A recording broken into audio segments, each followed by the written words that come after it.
Cumprimenta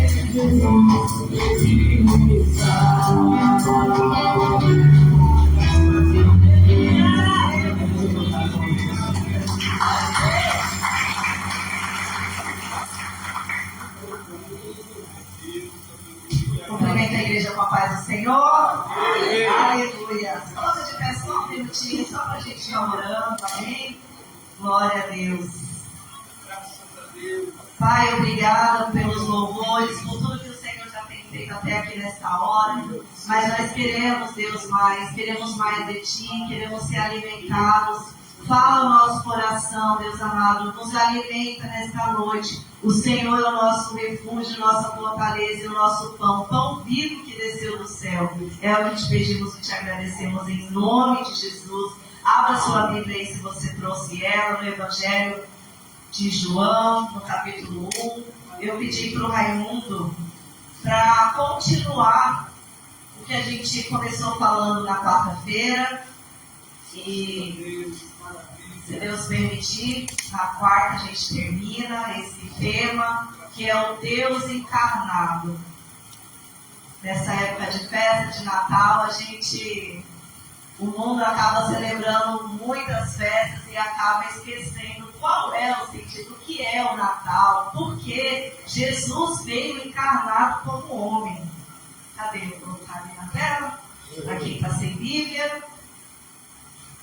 Aí, João capítulo 1. João capítulo 1, versículo 1. Glória a Deus. Muito feliz porque o pastor Ebenezer escolheu a nossa igreja para vir. Mas eu perguntei para o meu irmão, eu falei, amor, ele vai pregar? Eu estava feliz já. O nosso pastor presidente que fala, né, que quando vem alguém de fora, ele guarda o lanchinho dele.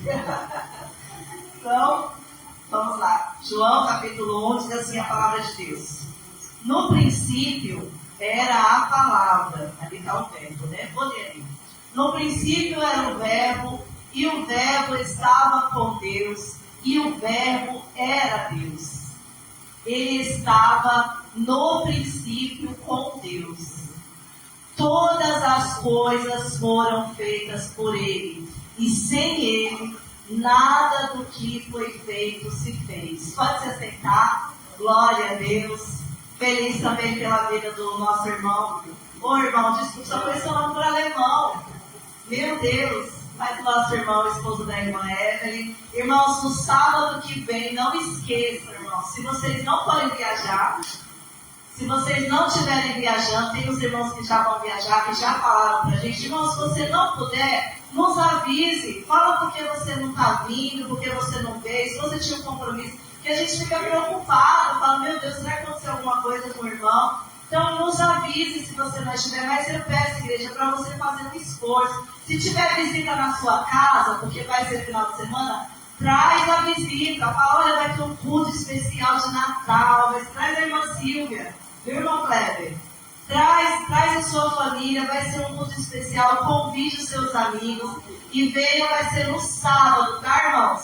No sábado, nosso culto de domingo vai ser no sábado, porque no domingo é a véspera de Natal, para que você possa aproveitar com a sua família, amém? Então já está lançado o convite, não deixe de vir, vai ter uma cantata aqui com as crianças, vai ser uma bênção, viu? Traz a Sophie e nós vamos estar cantando aqui, vai ser uma bênção. Então vamos à palavra de Deus. Na quarta-feira, eu vou pedir para a Aninha deixar aí na tela, o versículo 1. Na quarta-feira, nós fizemos essa leitura. No princípio era o verbo estava com Deus, e o verbo era Deus. Quem é o verbo? Jesus. O verbo é Jesus. Então, João está escrevendo aqui, desde o princípio, o verbo é Jesus. E olha o que ele diz no versículo 3. Todas as coisas. 3, versículo 3, Aninha. Todas as coisas foram feitas por intermédio dele. Então, se ele era o verbo, se Jesus era a palavra, como que Deus fez todas as coisas? Como que Deus fazia? Ele abria a sua boca e ele dizia, e disse Deus, haja luz. E disse Deus, as águas se separam. E disse Deus, foi a leitura que o Raimundo fez aqui hoje. Porque todas as coisas foram feitas através da palavra. Porque Jesus, ele era o hálito saindo da boca de Deus. Todas as coisas foram feitas por ele, pela palavra. E sem ele, sem a palavra, nada do que foi feito se fez. Olha a importância de Jesus. Agora, por que Jesus precisou vir como um homem, como um bebê, nascer de uma mulher? Porque Deus não podia ter feito todas as coisas. Ele não restaurou, ele não criou, não podia restaurar também. Restaurar também a salvação, trazer salvação para o homem, para a humanidade, sem que o seu filho tivesse vindo e padecesse todas essas coisas. Mas por causa da falha de Adão, a gente vê lá em Êxodo, no capítulo 3. Se você tiver com a sua Bíblia, abre essa. Abre para você ver que é verdade. Eu não estou falando nada de mim, não. Olha aqui em Gênesis, no capítulo 3, no versículo 15. Gênesis 3,15. Olha o que diz a palavra de Deus. Estabelecerei inimizade entre ti e a mulher, entre a tua descendência e o descendente dela, porquanto este lhe ferirá a cabeça e tu lhe pisarás o calcanhar. Então, quando Adão é colocado no jardim, e era para ele ter dominado todas as coisas, e era para a gente estar lá naquele jardim, mas ele acaba pecando e errando e desobedecendo a palavra do Senhor. O que acontece? Deus faz uma promessa. Ele fala assim: olha, serpente, você é astuta, você que enganou o homem e a mulher, e o homem foi fraco e desobedeceu. Da semente da mulher vai nascer um que vai pisar a sua cabeça. E essa semente da mulher é Jesus. A gente vê na palavra de Deus em Romanos. Eu não marquei aqui. Mas Romanos capítulo 16, versículo 20 diz: e o Deus da paz esmagará Satanás debaixo da planta dos vossos pés. É isso mesmo? Obrigada, Espírito Santo. Olha lá. E o Deus da paz esmagará em breve a Satanás debaixo dos vossos pés. A graça do Senhor Jesus seja convosco. Então Jesus é essa promessa que Deus fala. Deus fala: vai vir da semente da mulher. Era necessário que nascesse do ventre de uma mulher para lhe esmagar a cabeça debaixo dos seus pés. Mas quem vai esmagar é Ele. A gente não pode. A gente não pode, não. Mas Ele esmaga debaixo da planta dos vossos pés. Aleluia. Quem é a serpente? Vamos lá para Apocalipse capítulo 12.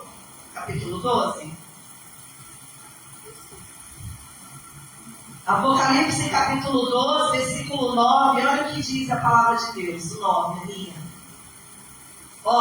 Prestem atenção nisso daqui. E foi precipitado o grande dragão, a antiga serpente. Quem era a serpente? A serpente lá do Éden. Essa serpente. Olha onde a gente está agora. Em Apocalipse. No último livro da Bíblia. As últimas revelações. Olha só, a antiga serpente chamada o quê? Diabo. E o quê? Que engana todo o mundo. E foi precipitado da terra. E os seus anjos foram lançados com ele. Ele já está condenado. Ele já está derrotado. Aleluia. E lá em Gênesis ainda a gente vê Deus chamando Abraão e falando para Abraão: da tua descendência, de você vai ser pai de muitas nações. E através dessas nações vão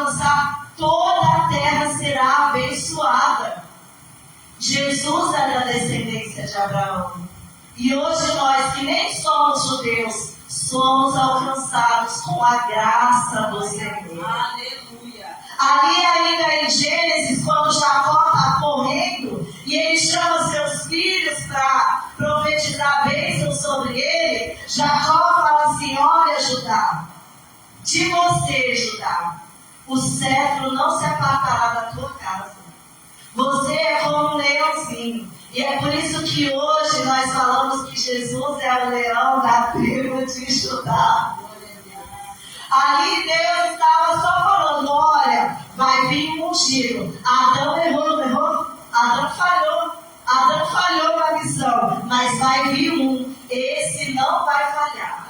Esse vai esmagar a cabeça da serpente. E ele vai vir de uma mulher.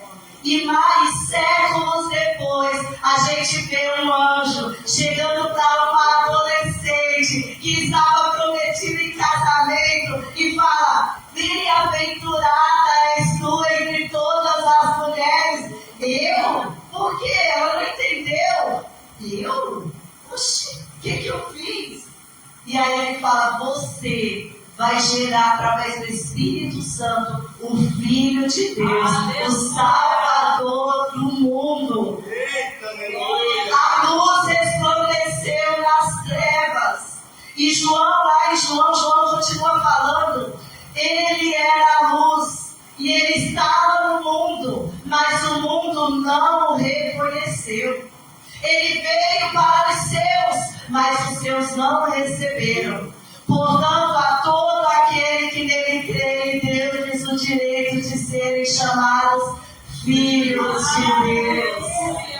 Ele veio para a sua nação, porque Adão falhou, e aí Deus de Abraão levanta uma nação, Israel. Só que Israel falhou, e Deus levanta os reis. E a gente vê Davi, o Senhor fala para Davi: o cetro, a mesma promessa que Jacó fez para Judá, o cetro não vai se apartar da sua casa. O reino foi até dividido, mas Deus manteve Judá em pé por causa da promessa que ele tinha feito para Davi. E da descendência de Davi, Davi falhou, Salomão falhou, todos os reis falharam, até que a gente chega em Jesus. Você sabe por quê, irmãos, que Jesus teve que vir como homem? Sabe por quê? Porque a gente não pode dizer assim: ah, Deus, eu não consigo. Ah, essa tentação eu não consigo, não. Essa tentação eu não consigo, ela é forte demais, eu sou homem. Aí Deus olha para nós e fala assim: ah, é? Eu vim como homem. Eu sei exatamente o sentimento que você está sentindo. Eu sei exatamente o que você passou. Eu sei como que é. A carta de Hebreus fala que Jesus passou por todos os tipos de tentações, mas ele venceu todas elas. Aleluia. Eu não estou dizendo, irmãos, que a gente vai cair, a gente vai falhar porque a gente é homem. E o próprio Jesus falou isso, né? Ele falou assim: vocês vigiem e orem, porque o espírito está pronto, mas a carne é fraca. Então vigiem, orem. E a gente vigiando e orando, a gente ainda peca. Imagina se não vigiar e orar. Toda vez que meu filho sai de casa, eu falo assim: vigia, Isaac. Vigia, Isaac. Vigia. Porque a gente tem que estar em constante vigilância, irmãos, para não cair em tentação. A tentação, ela vem nas formas mais sutis. O pecado, ele vem nas formas mais sutis, mais pequenininhas. Você acha que o diabo vai vir com chifre e o negócio dele lá feio? De jeito nenhum. O pecado vai vir bonito, vai vir atraente para nós. E é por isso que Jesus veio como homem. Olha que ainda continua em Apocalipse. Coloca aí em Apocalipse, no 12 e o versículo 10 agora. Olha o que diz. Por que Jesus teve que vir como homem? Ó, e ouvi uma grande voz no céu que dizia: agora é chegada a salvação, e a força, e o reino do nosso Deus, e o poder do seu Cristo, porque já o acusador de nossos irmãos é derrubado, o qual diante do nosso Deus os acusava de dia e de noite. Quem é o acusador? O diabo. O diabo de dia e noite, ele está diante de Deus nos acusando. Falando, vocês lembram de Jó? Eu dei glória a Deus aqui quando no começo do culto, achamos os ministérios de louvor, poesia. Eu falei, Deus, obrigada por confirmar a tua palavra. Você lembra de Jó? Como que estava Jó? Vamos lá para Jó. Jó capítulo 1. Como que estava Jó? Jó capítulo 1. Olha só como que estava esse homem, irmãos. Olha só. Havia um homem na terra de Uz, cujo nome era Jó. E este homem era o quê? Filho. O quê? E o quê? E o que mais? Olha, irmãos, o homem era íntegro. Ninguém podia olhar para ele e apontar nada. O homem era íntegro. Ele era reto, temente a Deus, e o que desviava do mal. Ele via ali o pecado, ele fugia e ia para o outro lado. Vai lá, vamos continuar a leitura. E nasceram-lhe 7 filhos e 3 filhas. E o seu gado era de 7.000 ovelhas, 3.000 camelos, 500 juntas de bois e 500 jumentos. Eram também muitíssimos os servos a seu serviço, de maneira que este homem era o maior do que todos os do Oriente.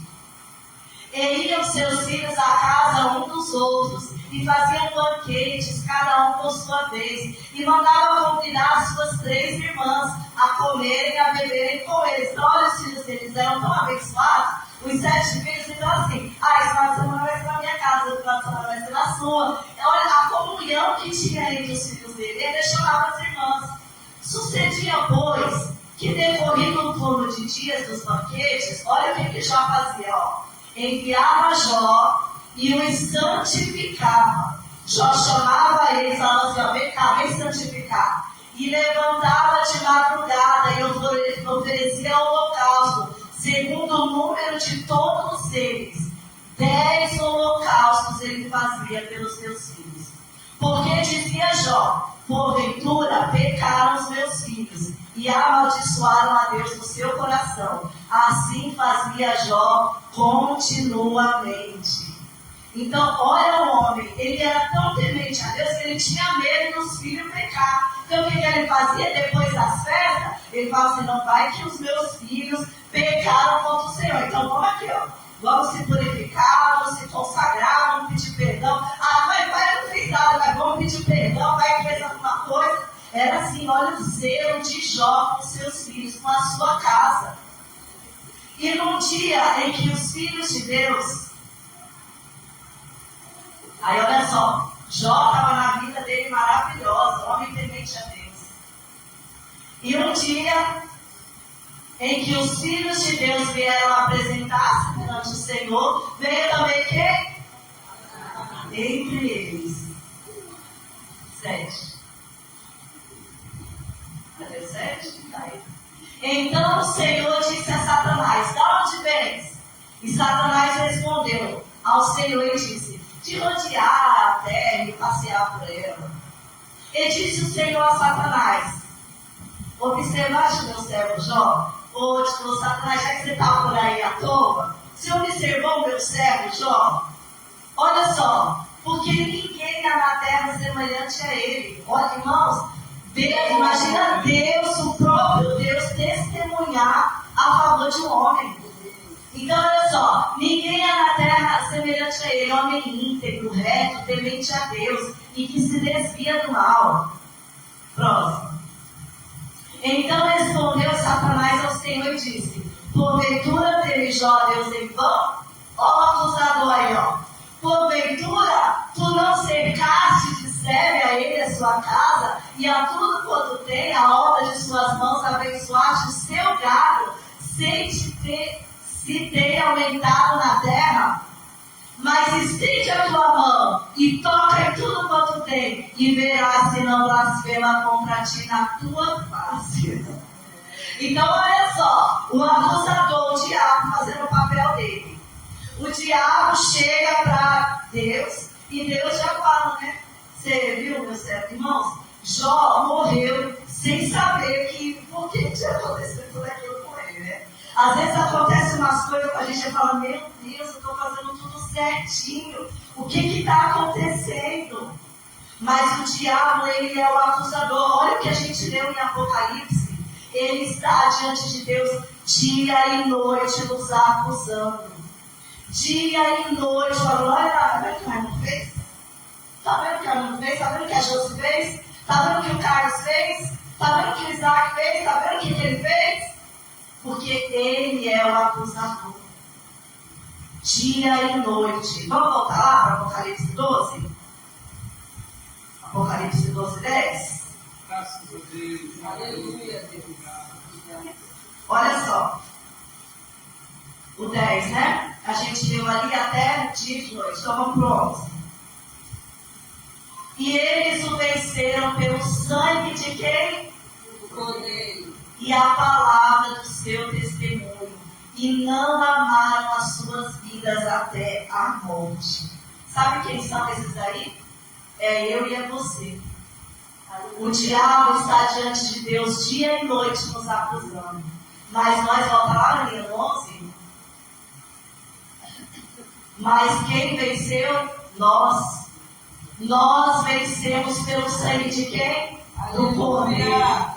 O Cordeiro de Deus que tira o pecado do mundo. Sabe como que era feita essa culpa? Um animal vinha perfeito, sem nenhum defeito, sem nenhuma mancha, irmão alemão. Vinha ali um animalzinho, era levado diante do sacerdote. Eles pegavam aquele animal puro, inocente, aquele animal inocente. Eu, com os meus pecados, sabe o que eu fazia? Colocava a mão na cabecinha do cordeiro e o cordeiro era morto em meu lugar para pagar o meu pecado. E o sangue dele, daquele cordeiro, era derramado para limpar a minha culpa. Até que Deus fala. Sabe quando o seu filho está passando por uma coisa que ele não consegue resolver sozinho? Eu não sei se você já teve a experiência de ter que defender seu filho numa escola, ou de ser chamado na diretoria, porque o seu filho aprontou alguma coisa. Uns dias atrás, um rapaz mudou lá para a nossa rua, e aí ele estava fazendo umas caras feias para o Isaac, fazendo uns gestos de ameaça para o Isaac. E aí o Isaac contou para o pai, porque o Isaac já tinha falado, né? Já tinha, você está me olhando, você está me encarando, mas continuava. Até que o pai teve que se levantar e lá naquele rapaz falar, olha aqui, se você ficar olhando para o meu filho, fazendo cara feia, ameaçando ele, você vai se ver comigo. Porque quando o filho não dá conta, o pai vai lá nos defender. Oh, aleluia! A gente não estava dando conta até que o próprio pai veio resolver o nosso problema. Graças a Deus. Ele é o Cordeiro de Deus que tira. Até que ele veio como um cordeiro, como um animal inocente. Foi derramado todo o seu sangue naquela cruz. Ele precisava vir para salvar a mim e a você, porque é o sangue dele que nos torna vencedor. É o seu sangue. Agora o acusador não pode mais chegar diante de Deus. Sabe por quê? Porque toda a dívida do pecado já foi paga. Aleluia! Ele já pagou a sua dívida e a minha dívida. O diabo não pode mais chegar e acusar, porque a dívida já foi paga. Toda a dívida foi paga. Agora, Se o diabo, o acusador, ele chega diante de um homem como Jó, fiel, temente a Deus, se desvia do mal, que dirá de nós? Eu tremi quando o Espírito Santo me mandou contar esse testemunho. É um testemunho do qual eu não tenho orgulho. E me envergonho muito. Vou pedir para a menina já para vir para cá. Logo quando eu casei, volto. Eu aceitei a Jesus com 14, 15 anos, servia a Jesus de todo o meu coração. Eu falava que eu amava Ele, eu louvava, eu chorava, eu falava, eu nunca quero sair da Tua presença, Senhor. Eu nunca vou sair da Tua presença, eu prefiro morrer do que sair da Tua presença. Até que eu vim embora para São Paulo. E eu estava longe do meu pai que estava na igreja, eu estava longe do meu pastor, eu estava longe daqueles que me discipulavam, ninguém estava vendo o que eu estava fazendo. Quando eu cheguei aqui, eu me desviei. E comecei a me relacionar com um homem que tinha compromisso. Ele tinha um compromisso com uma mulher. E a mulher estava grávida dele. A sujeira do pecado nos leva. O pecado pega uma ovelhinha limpinha, que já está purificada pelo sangue do Cordeiro, mas o diabo vem e engana e coloca a gente no lamaçal do pecado. E eu comecei a me envolver com aquele homem, até que ele largou aquela moça, meu marido, grávida. E logo em seguida eu engravidei também, de 16 anos. Essa é uma coisa da qual eu me envergonho. Eu desonrei os meus pais. Eu desonrei meu pai, eu desonrei a minha mãe, a minha madrasta. E a gente sofreu muito, porque o pecado ele traz consequências. Mas foi a escolha que eu fiz, ficar distante do meu Senhor. E aí eu tive o Isaac com muitos problemas no nosso casamento. Eu arrumei um emprego e eu achava que eu era independente, que eu podia me virar, que eu não precisava mais do Raimundo para nada, e que eu podia cuidar do meu filho sozinha e que eu não queria mais ele. E aí parece que as escamas caíram dos meus olhos e eu era nova demais para ele, bonita demais para ele. Aí um dia eu cheguei na igreja, porque a gente começou a ir para a igreja, o Raimundo, que não conhecia Jesus, e eu que conhecia, ele estava desviado dos caminhos do Senhor, ele começou a ir para a igreja. E aí eu peguei, e um dia cheguei mais cedo no círculo de oração, acho que Deus permitiu que as irmãs se atrasassem, e ficou só eu e a minha pastora lá. E por mais que eu fosse para a igreja, irmãos, eu me sentia suja. Eu me sentia imunda, eu chegava lá e falava, eu nem sei o que eu estou fazendo aqui, eu não mereço este lugar.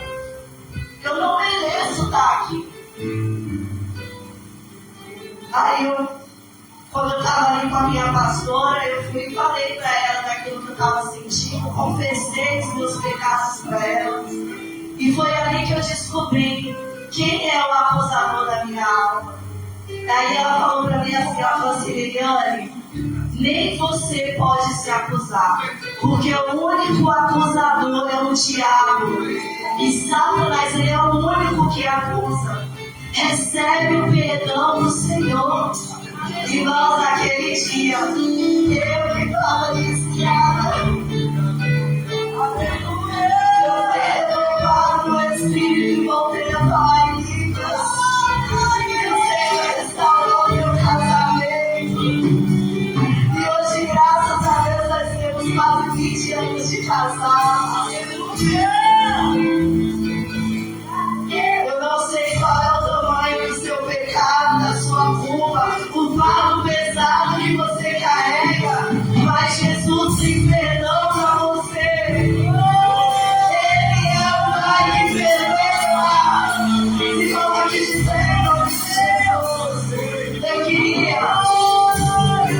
Eu queria que as luzes fossem apagadas.